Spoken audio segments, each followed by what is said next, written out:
Hello YouTube, this is Goddard Radio Moscow here again with another beer review for you today. Now, as I mentioned in my last two videos, I'm in Heidelberg in Baden-Württemberg in the sort of southwestern part of Germany, if you like, just an hour south of Frankfurt, and I'm here for the next 4 months, so there's a lot of German beer reviews for you coming up. But today we're going to look at a beer that's fairly local to me here in Heidelberg. It's not actually from the city itself. This one is from a little village called Zuzenhausen, which is maybe 25 kilometers to the southeast of Heidelberg. So today we're going to have a look at the Dachsenfranz beer. This one is called the Waize, and it's a Hefe Weissbier, as you might have guessed by the name. I actually passed Zuzenhausen the other day on the way to the football. I went to see Hoffenheim play Hamburg. Really good game and a nice stadium as well. So if you're into your Bundesliga, you know, go and watch some of the games at the stadiums. A really good atmosphere and things like that. But as is usual with my beer reviews, I've researched the history of the brewery and stuff for you. This is an interesting one to talk about because it's got quite a little bit of German folklore, or Baden-Württemberg folklore to it, so it's actually an interesting one to talk about the history of. But as I always say, if you are simply just interested in the tasting of this beer,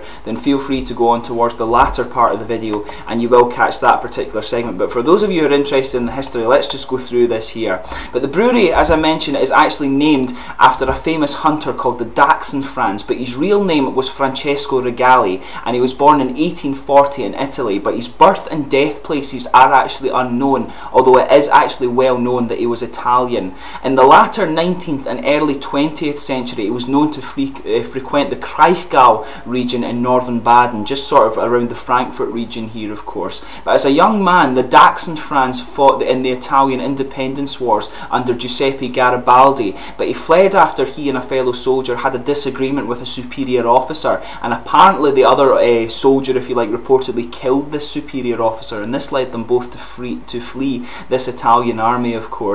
But his journey took him through Austria, Bavaria and Württemberg before he finally settled in this Kraichgau region, and he was a homeless man. But in the Kraichgau he actually made a name for himself as a pest controller, and he worked on several farms, actually ridding them of both mice and rat plagues and stuff like this. But in the woods he also trapped predatory animals such as badgers, foxes and martens, and he actually lived off the money he made from selling the furs there. But he was also known for making herbal remedies as well. However, at the outbreak of the First World War in 1914, he reportedly disappeared without a trace, and nobody knows what happened to him at that point in time. So as I mentioned, his death place is actually unknown, and nobody knows exactly what happened to the Dachsenfranz after this point. Today though, the Dachsenfranz is actually a famous part of local folklore in this region of Germany, and every 2 years there's festivals held in Zuzenhausen in the Dachsenfranz honour. But there is apparently also a cave that's been constructed in the forest between Horenberg and Dielheim, and you can actually go and visit this here. It's one of these sort of things that's just, you know, they construct a replica of it, so it's quite an interesting thing. I'll need to actually go and visit it because it really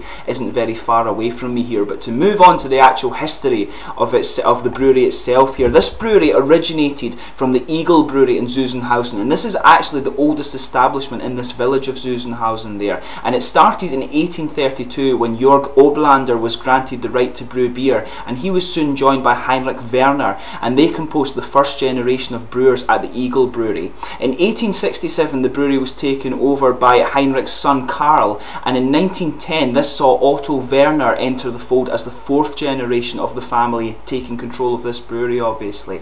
But following the conclusion of the Second World War, Otto's son Herbert took over the running of the family business, and before he actually passed it to his son Wilhelm. So it's a family business that's passed down the generations, as you can see. But it was under Wilhelm that the Dachsenfranz brand was born here. But the brewery actually also have an inn, and they have their own drinks market which sells both local wines and the brewery's beers there. So I'll need to go and have a little look at this. But you can also go to the Brauhaus and have beer tastings and get tours of the brewery. This is very common in Germany, that you can go and get a talk with the brewmaster and stuff like this. But they also seem to organise various outdoor events there. I'll put the brewery website into the video description for you there, and as always you can have a little look at that if you are interested. But just to tell you about the other beers that this brewery do, they do a Keller beer, a dark beer, Forest Pills, Marches, vintage beer, Christmas beer, and also a Schutz Keidelbock one. That should be quite an interesting one there. But these are all of course brewed according to the Reinheitsgebot, and they have 7 farmers in the area around Zuzenhausen that produce the brewery's famous gold barley,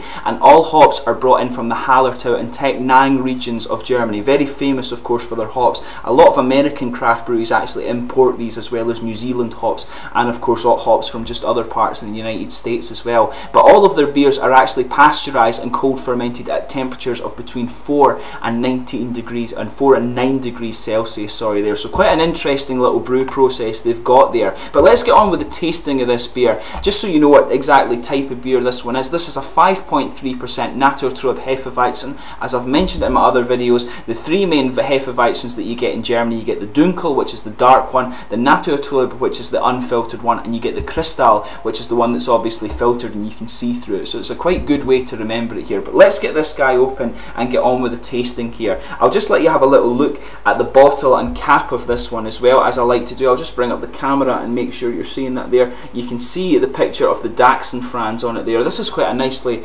presented one here actually, and as you can see, it's got one of these sort of pop tops on it that is quite famous in Germany, and you can see there just on the top it's the sort of thing there, it just says the Waize Hefe Weissbier, of course, here.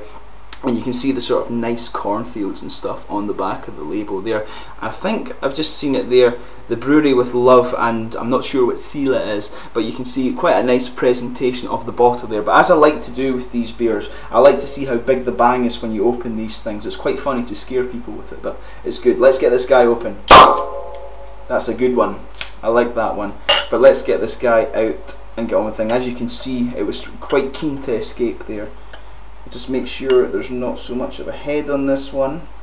This one's going to be a bit of a bugger to pour, as you can see. But let's get this guy out and get on with it here. Just need to be careful with it that it doesn't get too excited. Managing to get quite a bit of it in.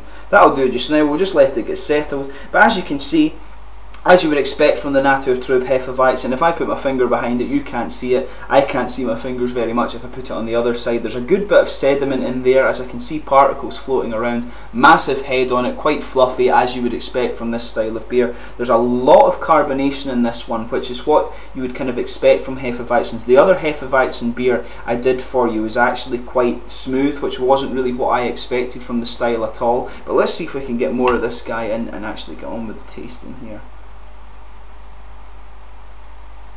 Just need to be very careful with this, as I say. A big bubbly head on this one. This is what I was talking about in the last video. The Germans like their heads of their beers to be just over the glass like this. It's quite a thing, and you can actually take your beer back in Germany. There's usually a little 500 milliliter mark here. They sell their beers in half litre, and if the actual bottom or top of your beer here isn't at the 500 milliliter mark, you can take it back and make them fill it up and give you another beer, of course. So it's quite funny that they're very, very particular about their beers, but you know, it's what you expect from sort of the world's premier beer country, if you like. But let's give this guy a little smell and see what we can get here, and then we'll get the rest in.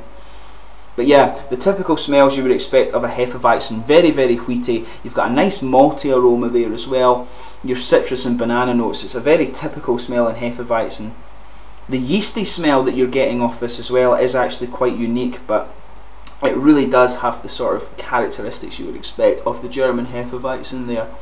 There's actually maybe just a little bit of peach in there as well, but there's a good bit of bread in there, and maybe just a little hint of floral character as well. And there's a good bit, as I say, there's a good bit of yeast here, and it's actually usually the yeast strains that give these beers their sort of the unique characteristics when you're going through the Hefeweizens. The yeast, obviously, yeast strains are different going by different breweries and things like that. These creatures can evolve in a very short period of time, so you always get different sort of flavours from the yeast strains, from the alcohol and stuff like that. So it's quite an interesting little part of brewing there.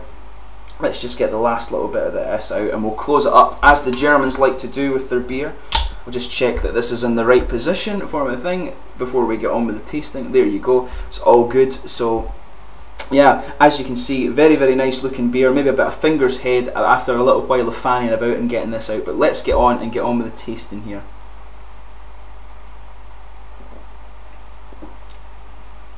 Quite a sharp one on the mouthfeel as I'm taking it in. It's quite a nice cool beer. I've had this in the fridge for quite a while, so very, very chilled beer. But it's a very sort of sharp one when you take this in on first impressions.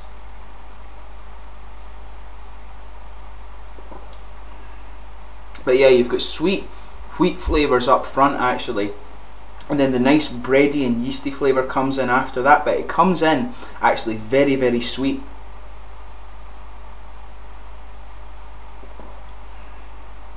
But yeah, once you swallow it, you're getting the bready and yeast flavours are coming out a bit more. And this is where the banana and kind of clove flavours are mixed into it, but there is some apricot or peach flavours in there that I was picking up in the aroma. It does follow the aroma quite well, but it is quite sharp in the taste, I would say. But definitely very, very sharp in the taste, but it's finishing wheaty again. It comes in very sharp and then it kind of smooths out, and that wheaty flavour is underlying, but you're getting that very sharp sweetness is staying in the sort of top of the mouth there, but on the tongue it is the wheat that is kind of underlying this beer here.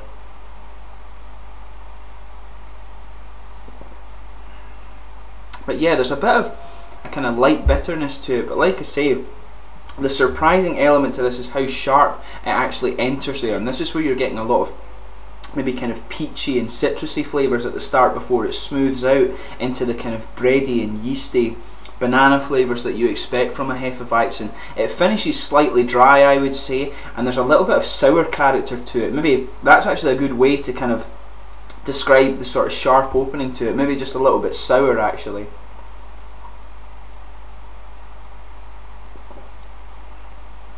Yeah, definitely. It does have quite a sour opening to it, a very sharp and sour opening. That's a good word. It just kind of came into my head as I was going through it there. You can see the head on this has gone down just from me taking a few sips out of it. I've not actually drank that much of it, of course.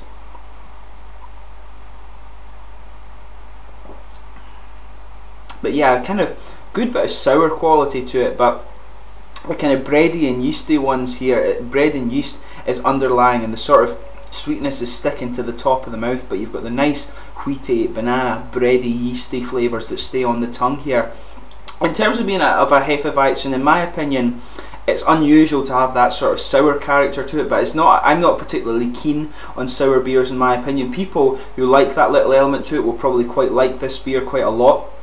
I'm not sure how widely available it is out with Germany. I think it's just a very, very small brewery, but maybe it's more than that. As I mentioned, the name has quite a prominent it's quite a prominent name in the local folklore of this region. But to tell you a little bit about the mouthfeel of this one,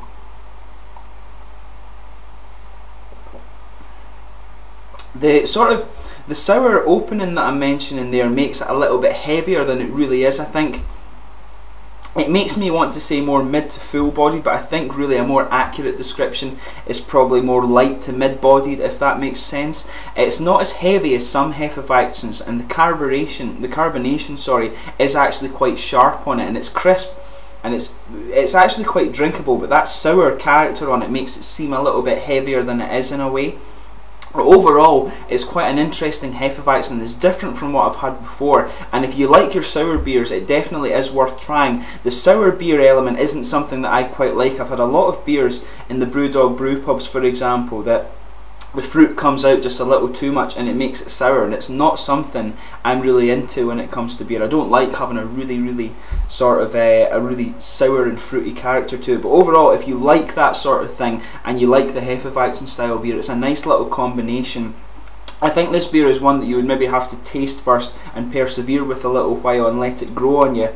But overall, it's an interesting thing. It does have a nice sort of bready underlying to it, but the sour thing, as I mentioned, is not so much my thing. But anyway, I hope this beer review has been informative for you. I'm going to go away and enjoy the rest of this one here. But as I say, always comment and let me know your own thoughts on this beer if you happen to have tried it before. There'll be a lot more German beer reviews for you to come over the next little while. So if you haven't already, please consider subscribing if you're particularly interested in German beer. But thanks again for watching my beer reviews. Please suggest German beer for me, of course, in the comments section there. But thanks again for watching. Please like, subscribe, share, all the usual YouTube stuff you've been watching. Goddard Radio Moscow with another beer review, and I'll catch you soon. Cheers.